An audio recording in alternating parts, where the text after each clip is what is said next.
지금 우리는 이 팔복의 말씀을 통해서 구원받은 성도에게 나타나는 성품의 변화와 그들이 받는 복이 무엇인지를 알아보고 있습니다.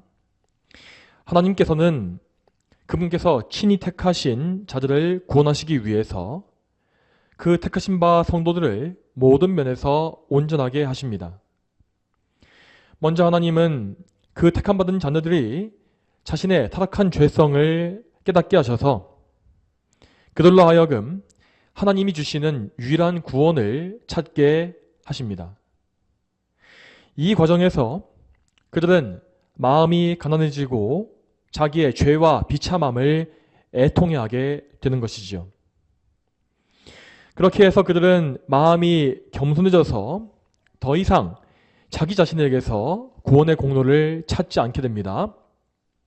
그들은 오직 하나님의 의에만 굶주리고 목마른 상태가 되어지며 예수 그리스도께서 주시는 의로 인해서 마침내 배부름을 얻게 됩니다. 그리고 이렇게 그리스도 안에서 구원받은 성도들은 그리스도와 연합하게 됨으로 말미암아 그리스도로 인하여 거룩한 열매를 맺어갑니다. 요한복음 15장에 나와 있는 말씀과 같이 참된 성도들은 포도나무 원줄기이신 예수님께 접붙여져 있는 자들이기 때문에 예수님께로부터 생명의 양분을 공급받습니다. 그리고 성도들은 예수님의 참된 인성에 연합되어 있으므로 거룩한 열매를 맺을 수 있는 새로운 성품을 부여받고 있죠. 이처럼 성도들은 이 거룩한 성품도 가지고 있고 예수님께 양분도 공급받기 때문에 열매를 맺을 수밖에 없는 것입니다. 물론 성도 각 개인별로 열매가 맺히는 양과 그 속도에는 차이가 있습니다. 그러나 구원받은 성도는 반드시 그 성품이 그리스도를 닮아서 예수님과 같이 열매 맺는 삶을 살게 되어 있습니다. 우리는 이 팔복의 말씀에서 성도가 맺을 수밖에 없는 그 열매가 무엇인지를 배우게 되는 것입니다. 지난주에 살펴봤던 긍휼히 여기는 마음이라는 것은 이 거룩한 열매 중에 첫 번째 요소였습니다. 모든 성도는 긍휼이 풍성하신 예수님과 연합되었기 때문에 예수님이 가지고 계시는 긍휼의 마음을 품습니다. 우리는 이 긍휼의 마음을 통하여서 이 세상의 불신자들에게 복음을 전할 수 있는 것이고 모든 죄인들이 회개하여 구원을 받게 되기를 기도하게 됩니다. 우리는 우리의 마음 속에 이 긍휼의 마음이 있는지를 항시 확인하여서 이 긍휼함이 사라지지 않도록 힘써야 합니다. 만일 우리가 이 긍휼함을 상실하고 이 죄인들을 향해서 증오심을 품고 있다면 그것은 우리에게 교만한 마음이 생겨났다고 하는 증거가 될 것입니다. 우리가 구원받기 이전에 어떤 상태였는지를 잊어버리고 우리가 얼마나 큰 은혜를 받았는지를 잊어버릴 때에 우리는 긍휼의 마음을 잃게 되는 것이죠. 그러나 하나님은 절대 우리의 그러한 상태를 그냥 두고 보시는 법이 없습니다. 하나님은 우리의 마음을 겸손케 만드시기 위하여서 잠시 은혜를 거두실 것이며 그러면 우리는 어둠 속에서 어둠을 더듬어 찾으면서 하나님의 긍휼을 간구하게 됩니다. 그렇게 하나님 앞에 회개하며 긍휼을 간구하는 가운데에서 우리는 우리 자신이 얼마나 교만했는지를 깨닫고 다시금 긍휼의 마음을 회복하게 되는 것입니다. 여러분, 우리는 이러한 영적인 원리를 하나하나 생각해 보면서 우리 성도가 마땅히 품어야 할 마음이 무엇인지를 항상 유념하면서 살아야 합니다. 만약 우리가 우리의 신앙생활 속에서 이 성경의 교훈을 망각하고 어떤 깊은 생각이 없이 가볍게 살고 있다면 우리는 반드시 성경의 교훈을 버리고 죄의 수렁에 빠져서 또 한동안 곤고한 시간을 보낼 수밖에 없습니다. 우리가 정말로 구원받은 성도라고 한다면 성경이 말씀하시는 바 성도의 모습이 무엇인지에 대해서 항상 깊은 관심을 가져야 합니다. 우리는 성령님의 가르침 가운데에 이 성경의 교훈을 이해해야 하고 그 교훈을 우리의 마음판에 깊이 새기며 또한 우리 자신이 그 교훈의 모습대로 변화해가기를 간구해야 합니다. 그러므로 오늘도 이 팔복의 말씀을 통하여서 저와 여러분 모두가 성경적인 성도의 성품과 성향을 좀 더 많이 갖추어가게 되기를 바랍니다. 그러면 오늘 설교의 본문을 다시 한번 읽어보겠습니다. 마태복음 5장 8절 말씀, 마음이 청결한 자들은 복되다. 그들이 하나님을 볼 것이기 때문이다. 아멘. 여기에서 예수님은 마음의 청결함에 대해서 말씀하십니다.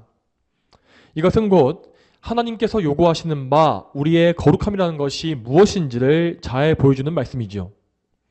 자, 여기서 하나님은 우리 인간의 지성이 뛰어나야 한다라고 말씀하신 것이 아닙니다. 또한 하나님은 우리의 겉으로 보이는 행실이 완벽해야 한다고도 말씀하지 않았습니다. 하나님은 분명히 우리의 지식과 행실 이전에 우리의 마음이 깨끗해야 한다라고 말씀하십니다.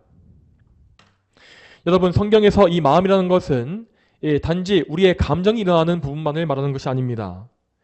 이 마음이라는 것은요, 이것은 곧 우리 전 인격의 중심으로서 우리 삶의 모든 것을 결정하는 우리 인간의 핵심 요소라고 할 수 있습니다. 만일 우리의 마음이, 우리의 중심이 온전하고 청결하고 거룩하다면 우리는 그 청결한 마음으로 인하여서 거룩한 삶을 살 수가 있는 것입니다.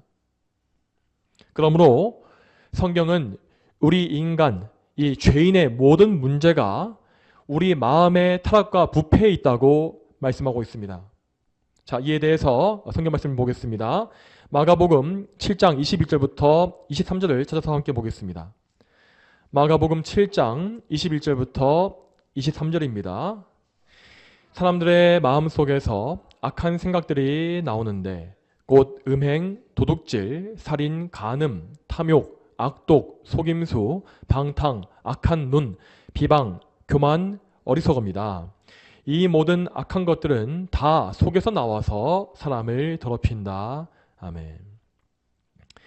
이 말씀의 배경에서 예수님은 바리새인들과 서기관들의 위선을 지적하시면서 이 죄인의 마음의 부패성이 무엇인지를 가르치십니다. 아담의 최초 범죄 이후로 그의 후손인 모든 인간은 그 인격 전체가 죄로 부패하고 타락하게 되었습니다. 그래서 그들의 인격의 중심이라 할 수 있는 이 마음은 끊임없이 악한 말과 행동과 생각 등등 온갖 이 더러운 죄악을 생산하게 되었죠. 이처럼 인간의 중심인 마음은 완전히 타락하고 부패하게 되었고 죄인들은 무능하기 때문에 자기의 힘으로 이 마음의 문제를 해결할 수 있는 능력이 없습니다. 그럼에도 불구하고 이제까지 역사상 죄인들은 어떻게 해서든 이 마음의 문제와 죄의 문제를 해결해 보기 위해서 어리석은 헛수고를 행해왔습니다. 먼저 죄인들은 지식을 통해서 자신의 지성과 이성을 통해서 이 자신을 포장해 보기 위해서 힘써봤습니다. 이제까지 많은 천재적인 학자들은 우주의 원리를 스스로 탐구하여서 이 철학의 깊은 사상을 펼쳐보기도 했고, 또 어떤 사람들은 종교의 교리를 만들고 탐구함으로써 자기의 의를 쌓기 위해 힘썼습니다. 또한 심지어 하나님을 믿는다고 하는 이 교인들 중에서도 이러한 일은 항상 있어 왔습니다. 오늘날에도 안타깝게도 어떤 교인들은 교리와 신학, 이 지식을 열심히 연구하는 일에만 깊이 몰입해 있는 것을 볼 수 있습니다. 그들은 정작 마음의 변화, 그러니까 마음의 청결함과 회심에는 관심이 별로 없고 오직 머릿속에 지식을 쌓는 것만을 믿음이라고 생각합니다. 정작 자기의 마음의 부패성에 대해서 자각하고 슬퍼하거나 하나님께 간절히 구하지 않으면서도 그들은 자기의 지식을 통하여서 하나님을 알고 있다고 자부하는 것입니다. 또한 이 다른 부류의 사람들은 자기의 행실, 선한 행실을 통하여서 자기를 깨끗하게 하기 위해서 애써왔습니다.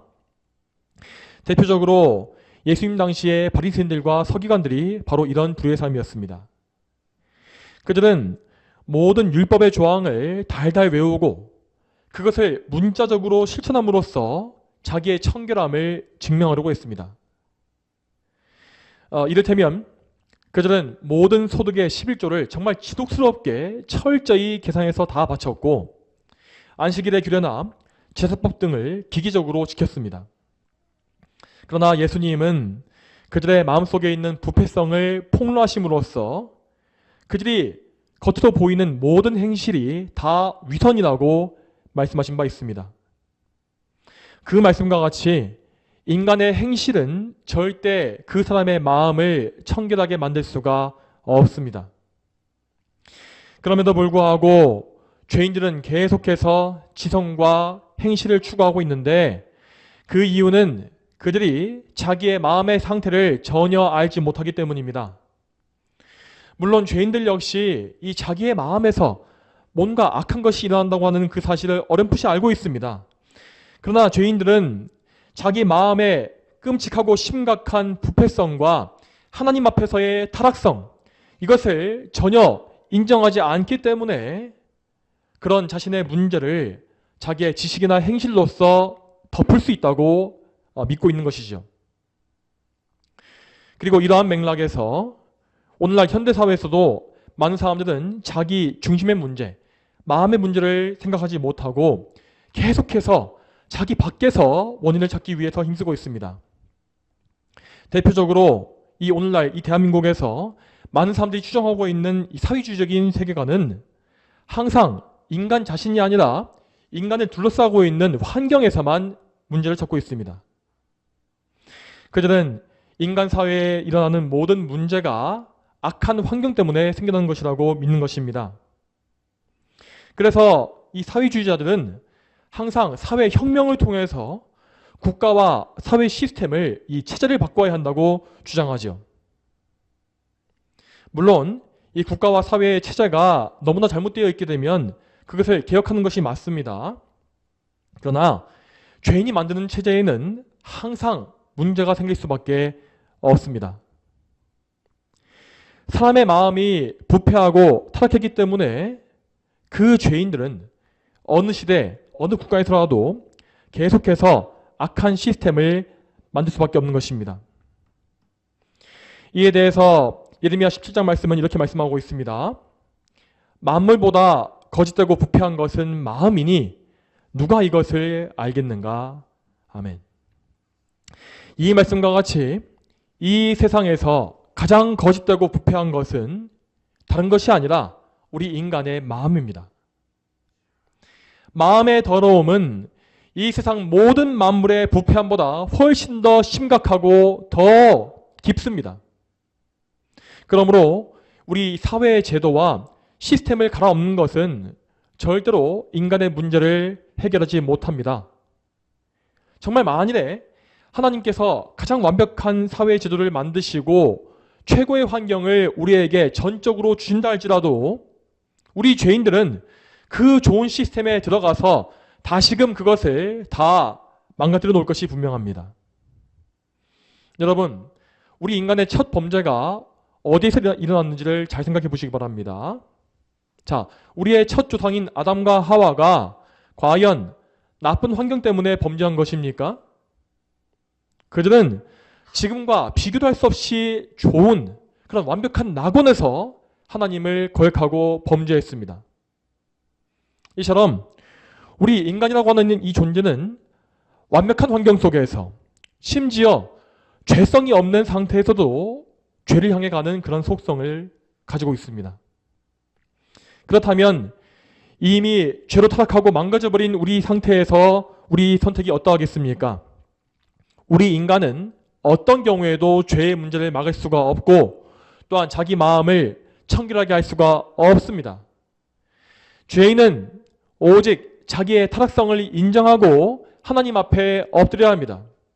그래야만 그들은 죄의 문제에서 자유를 얻고 하나님 앞에서, 하나님 안에서 참된 깨끗함을 얻을 수가 있는 것이죠. 그렇다면 과연 성경이 말씀하는 바 마음의 청결함이라는 것은 어떤 상태를 말하는 것이겠습니까? 먼저 오늘 본문의 말씀을 문자적으로 보게 되면 청결함이라는 이 말은 헬라어로 카드로스라고 합니다. 자, 이 말은 정결한, 흠없는, 순결한 등의 의미를 가지고 있습니다. 그러니까 문자적인 의미로만 보자면 이 말씀은 곧 사람의 마음에 아무런 흠이 없고 완전히 깨끗한 상태를 말하고 있는 것입니다. 그런데 만약 이렇게 문자적으로 완벽한 청결과 무죄함이 요구된다고 한다면 우리 중에서 참된 성도라고 부를 수 있는 사람은 아무도 없을 것입니다. 당장 우리 자신을 생각해 보자면 우리에게는 여전히 죄의 잔재가 남아있고 옛 본성이 살아서 꿈틀거리고 있지 않습니까? 우리는 시시때때로 불결한 정욕과 욕심의 패배에서 넘어지고 있습니다. 또한 우리뿐만 아니라 역사상 가장 경건했던 성도들조차도 완전한 청결함에 이르지는 못했습니다. 성경 속에 나오는 노아와 아브라함, 이삭과 야곱과 모세나 다윗, 베드로, 바울 등등에 대해서 성경은 항상 그들의 죄와 허물을 가감없이 드러내는 것을 볼 수 있습니다. 그들 역시 우리와 같은 죄성을 가진 사람들로서 완전한 청결함을 가지지는 못했던 것입니다. 그러므로 이 말씀이 의미하는 바는 절대 완전 무결하고 무죄한 상태가 아닙니다. 이 말씀이 의미하는 바는 우리 안에 역사하시는 성령님의 사역이 무엇인지를 보여주는 것입니다. 우리 성령님은 완전히 거룩하신 하나님이시기 때문에 그분 안에 그 어떤 더러움이나 악함이 없으십니다. 그분은 죄인인 우리에게 친히 오셔서 우리를 구원해 주시는 하나님이시죠. 먼저 성령님은 죄인을 거듭나게 하심으로써 죄인에게 새로운 성품을 심어주십니다. 이 거듭남을 통하여서 우리는 영적으로 죽어있던 옛 상태에서 벗어나서 하나님을 알 수 있는 새로운 영적인 감각을 얻습니다. 그렇게 되면 우리는 하나님 앞에서 나의 상태가 어떠한지를 알게 되고 또한 예수님이 어떤 분이신지를 알 수 있습니다.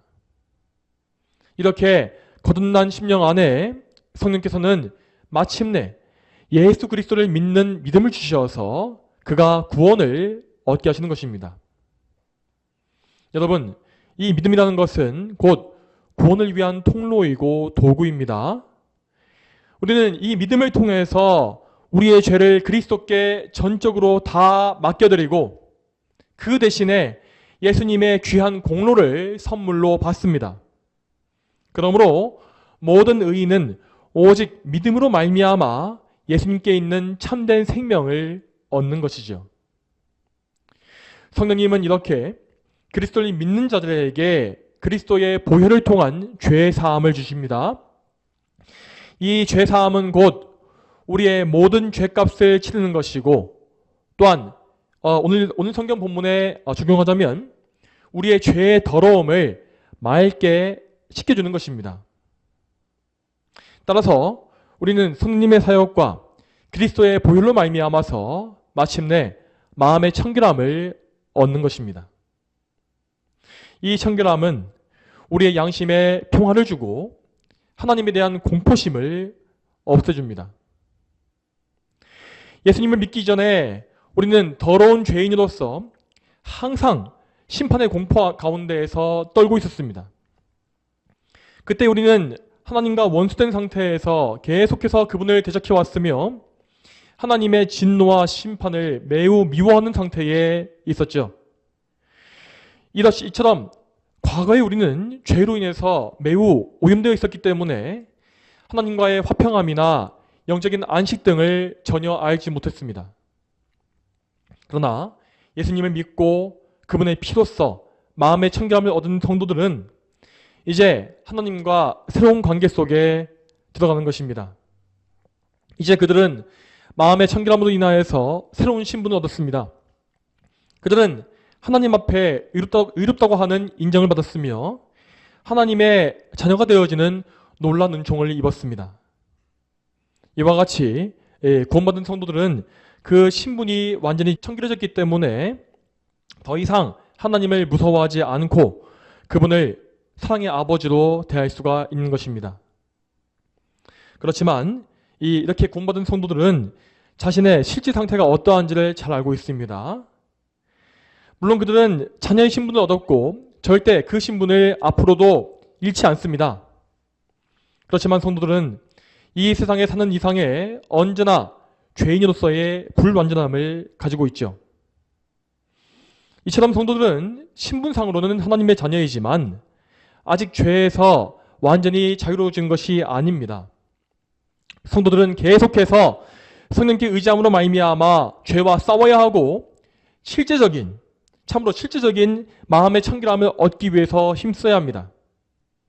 그러므로 오늘 본문에서 말씀하시는 마음의 청결함이라는 것은 성화의 과정을 통하여서 점점 더 깨끗해져 가는 과정까지도 다 포함하는 것이라고 볼 수 있겠습니다. 여러분, 우리 성도들은 그리스도와의 연합관계 속에서 성화의 은혜를 입는 것이라고 하였습니다. 우리는 우리의 머리시오 원줄기이신 그리스도로 인하여서 그분의 성품을 닮아가는 거룩한 삶을 살 수 있는 것이죠. 이러한 성화를 통하여서 우리 성도들은 완전히 순결하시고 정결하신 예수 그리스도를 닮은 마음의 청결함에 점점 더 가까워져 가게 됩니다. 자, 그렇다면 이 성화의 은혜를 많이 입어서 마음의 청결함이 많이 이루어진 성도는 어떤 특징을 보이겠습니까? 전통적인 성경 해석에서 이 청결한 마음이라는 것은 이것입니다. 자, 둘로 나뉘어지지 않은 마음의 상태, 이것을 가리키는 것입니다. 이것을 알기 위해서 야고보서 4장 8절 말씀을 같이 보겠습니다. 야고보서 4장 8절 말씀입니다. 하나님을 가까이 하여라. 그러면 그분도 너희를 가까이 하실 것이다. 죄인들아, 손을 깨끗이 하여라. 두 마음을 품은 자들아, 마음을 성결하게 하여라. 아멘. 여기서 하나님은 두 마음을 품은 자들을 향해서 마음을 성결하게 하라고 명령하십니다. 이 말씀에 나와 있는 바 두 마음을 품는다라고 하는 것은 그 마음 속에 하나님을 향하지 않는 잘못되고 죄악된 부분이 남아있다는 의미입니다. 먼저 하나님이 아니라 돈과 권력과 명예, 사람을 더 좋아하는 것, 또한 우리의 정욕과 모든 욕망을 하나님보다 먼저 우선시하는 것이 바로 이 두 마음의 첫 번째 모습입니다. 또한 두 번째로 만일 우리가 하나님께 전적으로 우리 삶을 다 맡기지 않고 여전히 이 세상의 다른 것에 의지하고 있다면 이 역시 이 말씀에 나와 있는 바 두 마음을 품고 있는 것입니다. 여러분, 절대 우리는 우리의 상태를 정당화하지 말아야 합니다. 이 세상에서 아무리 좋은 것이나 필수적인 것이 있다 할지라도 우리는 거기에 우리의 마음을 먼저 두지 말아야 합니다. 우리가 아주 오래전부터 옳다고 여긴 것들이나 또한 이 세상에 많은 사람들이 다 보편적으로 신뢰하고 있는 것이라 할지라도 우리는 거기에 먼저 의지하는 것이 아니라 오직 하나님만을 신뢰하는 믿음을 가져야 하는 것입니다. 잠언 3장 5절과 6절 말씀에 이런 말씀이 나와 있습니다. 이 말씀 제가 읽겠습니다. 잠언 3장 5절과 6절 말씀. 너는 마음을 다하여 여호와를 신뢰하고 내 자신의 명철을 의지하지 마라. 너는 모든 일에서 그분을 인정하여라. 그리하면 그분이 내 길들을 평탄케 하실 것이다. 아멘. 여러분, 이외에도 성경에는 이렇게 하나님만 신뢰라고 하는 말씀이 정말 많이 나와 있습니다. 참으로 우리는 하나님의 이 말씀을 마음으로 듣고 두 마음을 버리며 오직 마음을 모아서 청결하게 함으로 말미암아 하나님만을 신뢰하고 하나님만 의지하는 그러한 믿음을 반드시 소유해야 합니다. 또한 다음으로 두 마음을 품는 것 중에는 삶의 염려, 생활의 염려에 깊이 빠지는 것 역시 포함되어 있습니다. 물론 우리는 연약하기 때문에 우리 삶에 어쩔 수 없는 문제 때문에 골몰하며 깊은 근심에 빠질 때가 분명히 있습니다. 그러나 아무리 엄청난 문제가 닥쳐온다 할지라도 그 문제 자체만 생각하고 근심하고 걱정한다면 그러한 마음 역시 하나님을 믿지 못하고 멸시하며 두 마음을 품고 있는 죄라는 것을 반드시 기억해야 합니다. 여러분, 하나님은 우리의 모든 상황을 다 섭리하시는 분입니다. 그런데 그런 하나님께서 우리가 두려워하고 싫어하는 상황을 굳이 주시는 이유가 무엇이겠습니까? 그것은 우리를 훈련하시기 위한 하나님의 선한 손길입니다. 아직까지 우리에게 하나님을 의지하지 못하는 그러한 마음의 부분이 남아있기 때문에 내가 고집스럽게 버리지 못하고 있는 삶의 정욕과 죄악이 남아있기 때문에 나의 지혜와 세상의 도움을 의지하는 마음이 여전히 죽지 않고 있기 때문에 하나님은 우리에게 섭리 가운데 이러한 시험을 허락하시는 것입니다. 그러므로 우리는 삶의 어려움을 당할 때에 그것을 어떻게 해결할까 머리를 싸매지 말고 먼저 하나님께 나아가서 엎드려 간절히 기도해야 합니다. 이것이 먼저입니다. 그리고 기도를 하되 조금만 하고 끝내는 것이 아니라 그 문제가 해결되어질 때까지 매달리고 하나님을 찾고 구하십시오. 그리고 기도 가운데 성경의 말씀을 항상 기억하시기 바랍니다. 베드로전서 5장 7절 말씀에 이렇게 되어 있습니다. 너희의 모든 염려를 하나님께 맡겨라.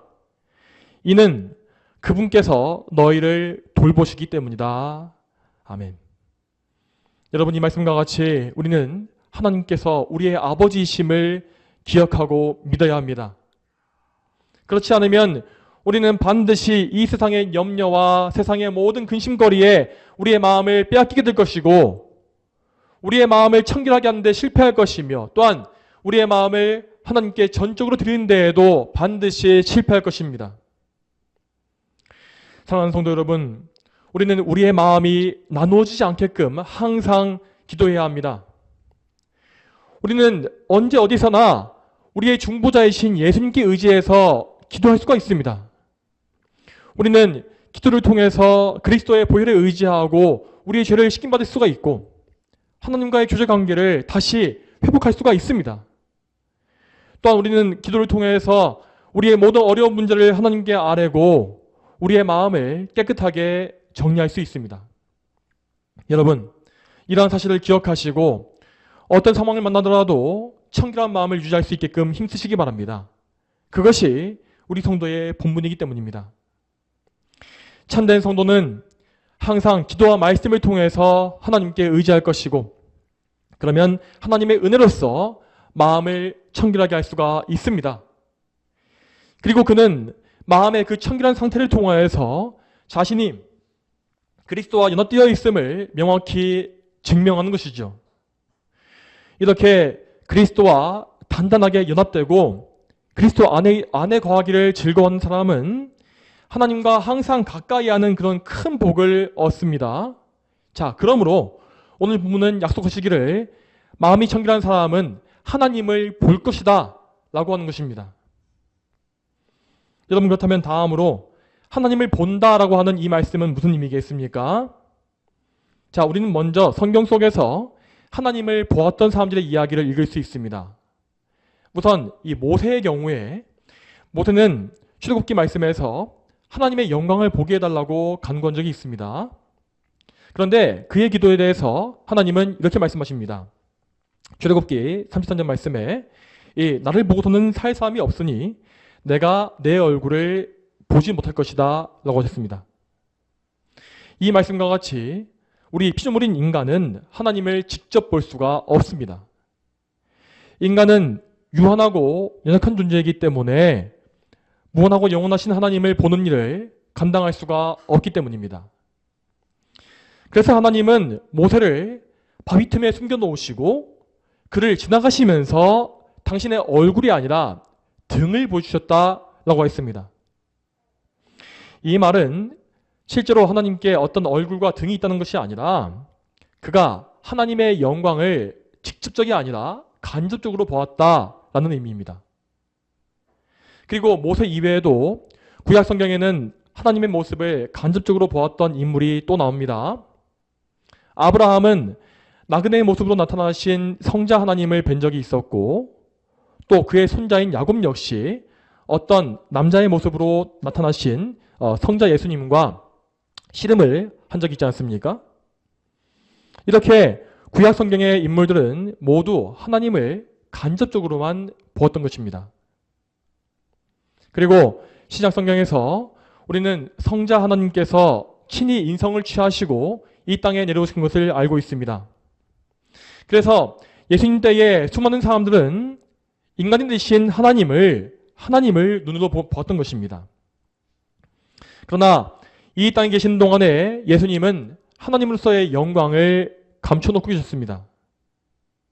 그러므로 그때에 예수님을 보았던 사람들은 예수님이 가지신 하나님의 영광을 직접 보지 못한 것입니다. 이와 같이 신약 성경에서도 하나님의 모습을 직접 본 경우는 전혀 나오지 않습니다. 그러므로 우리는 오늘 본문에 나와 있는 하나님을 볼 것이다 라고 하는 의미가 이 땅에서 어떤 의미인지를 잘 파악해야 합니다. 우리는 결코 이 땅에 사는 동안에, 우리의 육신에 사는 동안에는 하나님을 직접 뵐 수가 없습니다. 그러나 장차 우리의 성화가 완성되어지고 천국에 올라가게 되면 그때 우리는 하나님을 직접 뵙고 그분과 함께 거할 수가 있게 될 것입니다. 여러분, 그렇다면 우리가 이 땅에서 하나님 뵙는 것이 무엇이겠습니까? 그것은 그분을 영적으로 알고 영적으로 경험하는 것을 의미합니다. 하나님은 우리를 만나시기 위하여서 우리에게 은혜의 방편들을 주셨기 때문에 우리는 그 방편들을 통하여서 하나님과 교제하고 그분을 뵐 수 있습니다. 그 은혜의 방편이라는 것은 말씀과 기도, 그리고 세례와 성찬, 즉 성례입니다. 우리는 성령님의 도우심 가운데 믿음으로 이 방편들을 적극적으로 활용해서 하나님을 뵐 수 있습니다. 이것이 바로 우리가 이 땅에 사는 동안에 하나님을 뵙는 간접적인 방식입니다. 여러분, 그렇지만 우리는 장차 하늘에 올라가서 거룩하신 하나님을 직접 볼 것입니다. 그 사실을 성경은 이렇게 말씀합니다. 고린도전서 13장 12절 말씀을 같이 보겠습니다. 고린도전서 13장 12절 말씀입니다.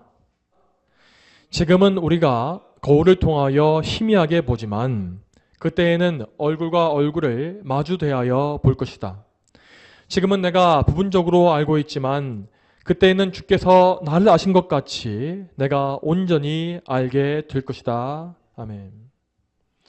이 말씀에서 이 거울을 통해서 희미하게 본다라고 하는 이 말은 이 말씀이 기록될 당시에 이 고대의 거울을 보고 말하는 것입니다.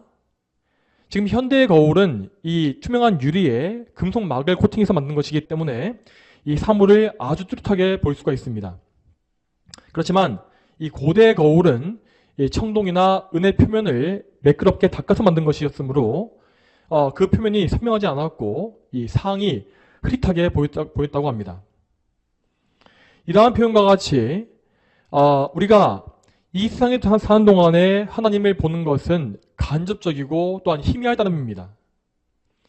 그러나 우리가 장차 완전한 성화에 이르게 되면 그때 우리는 아무런 장애물이나 두려움이 없이 하나님을 밝히 볼 수가 있는 것입니다. 하나님을 뵌다는 것은 곧 그분을 온전히 아는 것이고 또한 그분을 계신 그대로 보며 그분께 가까이 나아가는 것입니다. 여러분, 이렇게 우리가 하나님을 직접 뵌다고 하는 것은 우리 성도가 평생에 바라고 바라야 할 궁극적인 인생의 소망입니다. 여러분은 왜 천국에 가고 싶어 하십니까? 그것이 금과 보석으로 장식되어 있기 때문이라고 했습니까? 어떤 사람들은 정말로 그런 이유 때문에 천국에 가고 싶어 합니다. 또 어떤 경우에는 이 세상의 수고와 고통이 더 이상 없기 때문에 그러한 이유로 천국을 사모하는 사람도 있죠. 그렇지만 그러한 이유들은 그저 부차적인 이유에 불과합니다. 우리가 궁극적으로 천국을 사모하고 또 사모하고 있는 그 이유는 그곳에서 우리가 하나님을 뵐 것이기 때문입니다. 이 영광스러운 소망에 대해서 사도 요한은 이렇게 말한 바 있습니다. 요한일서 3장 2절과 3절 말씀을 마지막으로 찾아보겠습니다. 요한일서 3장 2절과 3절 말씀. 사랑하는 자들아, 이제 우리는 하나님의 자녀이다. 우리가 어떻게 될 것인지는 아직 나타나지 않았으나 그분께서 나타나시면 우리도 그분과 같이 될 것을 알고 있으니 이는 우리가 그분을 계신 그대로 볼 것이기 때문이다. 그분을 향하여 이 소망을 가진 자마다 그분께서 깨끗하신 것 같이 자기를 깨끗하게 한다. 아멘. 성도 여러분, 이 말씀에는 우리가 하나님의 자녀로서 품어야 할 참된 소망이 풍성하게 담겨 있습니다. 물론 지금 우리는 너무나 불완전하고 연약한 가운데 있습니다. 우리는 성도로서 정말 최선을 다해서 마음의 청결함을 이루는 것이 마땅합니다. 하지만 그렇게 힘을 쓰고 지혜를 짜내면 짜낼수록 우리는 점점 더 우리가 얼마나 하나님께 합당치 못한 사람들인지를 깊이 절감할 것입니다. 이 땅에서 우리는 정말로 하나님을 뵙기에 부적합한 죄인에 불과합니다. 그러나 그런 가운데서도 우리는 소망을 잃지 않을 수 있습니다. 왜냐하면 하나님께서 우리를 그분의 복된 나라에 인도하실 계획을 가지고 계시기 때문입니다. 마지막 날에 우리 예수님께서 다시 오시면 우리 모두는 몸과 영혼이 완전히 성화되어서 하늘에 올라갈 것입니다. 그때 우리는 비로소 하나님을 맞대어 보기에 합당한 상태에 이를 것이고 우리에게는 그 어떤 연약함이나 부끄러움이나 더러움이 남아있지 않을 것입니다.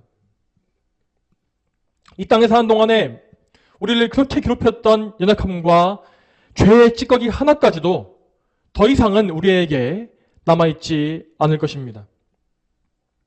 그리고 놀랍게도 그날에 우리는 우리의 구주이신 예수님과 같은 그러한 완전히 거룩한 상태가 될 것이라고 하였습니다. 이것은 우리의 인성이 예수님의 인성과 같이 완벽해짐을 의미합니다. 그때 우리의 인성을 이루고 있는 몸은 신령한 부활의 상태가 부활의 몸이 될 것이고 또한 우리 인격의 두 번째 요소인 영혼 역시 완전히 순결하고 거룩한 상태에 들어갈 것입니다. 우리는 하늘에서 우리와 같은 모습을 하신 예수님을 직접 뵐 것이고 그분과 함께 거할 것이며 다시는 그분과 헤어지지 않습니다. 또한 우리는 성부와 성령 하나님 역시 뵐 수 있을 것입니다. 물론 성자 하나님과 다르게 성부 하나님과 성령 하나님은 눈에 보이시는 형상이 없기 때문에 우리의 육안으로 보지 못할 것입니다. 그러나 우리는 분명히 성부와 성령 하나님을 온전히 알고 온전히 경험함으로써 그 두 분을 볼 수 있습니다. 이처럼 천국에서 우리는 삼일체 하나님의 존재하심이 무엇인지를 확실히 알게 될 것이고 하나님을 온전히 아는 지식 가운데에서 영원히 그분과 함께 즐거워하게 될 것입니다. 여러분, 우리 모든 성도들은 이러한 영광스러운 약속을 받은 사람들입니다. 우리는 가장 영광스러운 하나님을 뵙기 위하여서 작정되어진 자들인 것입니다. 그러므로 우리는 오직 이 사실에 소망을 두고서 하나님을 만나는 그 날을 우리 삶의 목표로 삼아야 합니다. 아까 읽었던 요한일서 3장 3절의 본문은 이렇게 분명히 말씀하고 있습니다. 그분을 향하여 이 소망을 가진 자마다 그분께서 깨끗하신 것과 같이 자신을 깨끗하게 한다. 여러분, 이 말씀을 잘 기억하시기 바랍니다. 우리에게 참으로 하나님을 뵙고자 하는 소망이 있다면 우리는 항상 우리 자신을 깨끗하게 하는 일에 관심을 둘 것입니다. 그것은 모든 성도가 우리 주님께로부터 받는 참된 소망이기 때문입니다. 여러분, 우리가 추구해야 할 청결함의 기준은 우리에게 있는 것이 아니라 우리 예수님에게 있습니다. 우리는 항상 우리 자신을 청결하게 하되 우리 주님께서 깨끗하신 그 수준에 맞추어서 깨끗함을 추구해야 합니다. 우리 예수님은 하나님의 모든 계명에 완벽하고 전적으로 순종하신 분입니다. 그분께서 인성을 가지고 살아가신 모든 삶은 다 하나님의 계명에만 다 맞춰져 있었습니다. 그러므로 우리는 성경을 통해서 예수님의 완전한 인성을 배워야 하고 그분의 성품을 알아야 하며 그 성품과 같이 우리를 성숙시켜달라고 항상 강구해야 합니다. 다시 말해서 우리는 정말로 예수님과 같이 예수님처럼 살아야 하는 것이죠. 이러한 거룩의 삶에 대해서는 오늘 오후 예배의 이 교리 설교 시간에 좀 더 말씀드리도록 하겠습니다. 성도 여러분, 오늘 우리는 우리 성도가 소유해야 할 마음의 청결함이 무엇인지를 살펴봤습니다. 우리 모두가 이 말씀에 맞추어서 참된 소망을 품기를 소망합니다. 여러분, 다시 한번 말씀드리지만 부디 이 세상에 여러분의 소망을 두지 마십시오. 또한 마치 이 세상이 전부인 것 같이 살아가는 삶의 태도와 자세 역시 이제는 다 버리시기 바랍니다. 우리 인생의 최종적인 소망은 하나님을 뵙는 것에 있습니다. 여러분의 영원한 소망과 궁극적인 목표가 되시는 하나님께 온 마음과 뜻과 목숨을 다 드리시기 바랍니다. 저 여러분 모두가 이 목표를 가지고 살아감으로 말미암아 정말 성도다운 생명력과 기쁨을 다 소유하게 되기를 축복합니다. 다 함께 기도하겠습니다. 하나님 아버지, 오늘도 마태복음의 팔복의 말씀을 통하여서 우리가 성도로서 가져야 할 마음의 청결함이 무엇인지를 알게 하심에 감사드립니다. 하나님, 우리가 오늘 이 말씀에 집중하지 못하고 듣지 못한 부분이 있다면 그 말씀을 다시 들음으로 말미암아서 이 말씀을 더 깊이 알게 하시고 또한 성경을 통하여서 우리가 우리의 성도의 거룩함과 청결함이 무엇인지를 더 깊이 알고 또한 그 성경의 말씀에 맞게 우리를 맞춰가게 해주시길 소망합니다. 우리 모두가 이 말씀과 같이 참된 마음의 청결함을 얻게 됨으로 말미암아 하나님께 큰 영광 올리게 되기를 소망하며 예수님의 이름으로 기도 올립니다. 아멘.